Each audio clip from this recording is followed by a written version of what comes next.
Hai semuanya, selamat datang di channel Tips Pinjol. Hari ini aku akan bahas mengenai isi cash. Banyak yang bertanya, Kak, isi cash ini di tahun 2026 aman atau tidak sih? Silahkan simak video ini sampai akhir.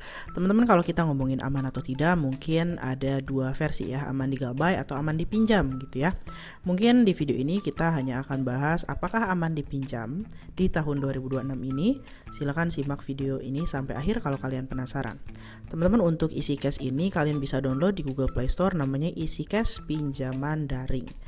Nah, ini adalah aplikasi pinjol yang bukan pinjol yang baru ya, tapi sudah ada sejak lama. Kemudian dia di bawah naungan PT Indonesia Fintopia Teknologi. Pastikan kalian hanya menginstal di Google Play Store ataupun App Store untuk iOS atau iPhone. Kalau kita ngomongin aman, ada beberapa indikator. Tentu saja yang pertama adalah legal, yang kedua adalah OJK. Kalau legal, dia harus berizin PT. PT saja tidak cukup teman-teman, namun PT-nya harus berizin OJK sebagai fintech atau P2P. Ya, jadi ini saling berhubungan. Sekarang di tahun 2026 ini aku sudah searching untuk isi cash, dia masih berizin PT. PT-nya apa? PT Indonesia Fintopia Teknologi. Nah, untuk OJK, apakah dia masih menjadi fintech P2P atau ternyata sudah didebak oleh OJK? Mari kita buktikan bersama. Nah, teman-teman, di sini aku akan perlihatkan kalian daftar perusahaan fintech lending berizin per 31 Januari 2026. Tahun ini yang paling baru, mari kita cari isi cash. Nah, isi cash ya. Oke. Nah, ternyata isi cash itu ada di nomor 35, teman-teman.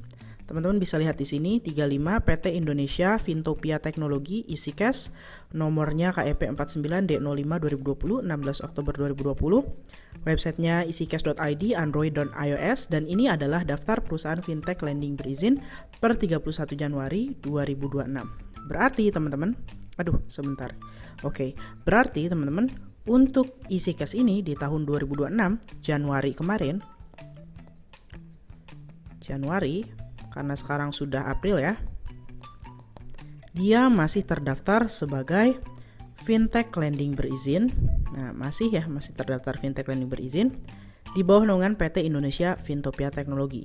Jadi kesimpulannya, isi cash di tahun 2026 masih aman dan juga legal dan juga OJK. Nah, lalu mungkin sebelum kalian pinjam, aku harap kalian mempertimbangkan beberapa hal ini ya. Jadi pengalaman aku pinjam di isi cash itu ada plus minusnya. Kelebihannya memang tidak ada potongan biaya di awal, kemudian pencairan ini sangat mudah, kemudian masih belum ada DC lapangan ya setahu aku ya di 2026 ini. Namun ada kekurangan-kekurangan tertentu yang menurut aku wajib kalian pertimbangkan. Apa sajakah itu? Jadi mungkin di sini aku bahas kekurangannya ya. Tapi singkat saja biar tidak terlalu lama videonya. Isi cash ya. Kekurangan isi cash menurut aku sendiri sesuai dengan pengalamanku, teman-teman.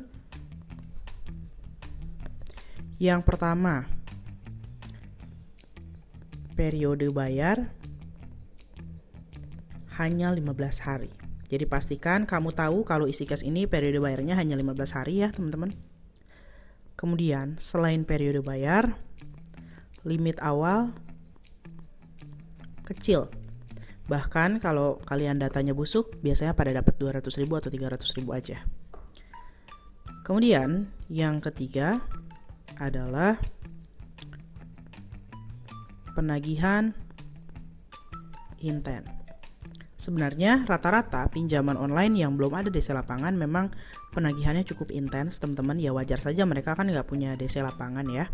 Jadi ya itu, penagihannya menurut aku cukup intens lewat WhatsApp, lewat SMS, lewat email ya. Kemudian yang keempat, sering ada bugs. Kadang-kadang aplikasinya error. Jadi kita tuh kadang-kadang bayarnya harusnya hari ini, Terus karena aplikasinya error jadinya besok gitu. Nah ini sih beberapa pertimbangan yang menurut aku wajib kalian pertimbangkan kalau mau pinjam di EasyCash. Nah jadi kesimpulannya EasyCash di tahun 2026 masih aman ya teman-teman ya. Namun ada beberapa pertimbangan yang mungkin bisa kalian pikirkan lagi kalau mau pinjam di EasyCash. Ini menurut aku pribadi ya, menurut pengalaman pribadi. Sampai sini, semoga informasinya bermanfaat untuk kalian semua. Jika teman-teman ada pertanyaan, silahkan tulis di kolom komentar. Akhir kata, sampai jumpa lagi.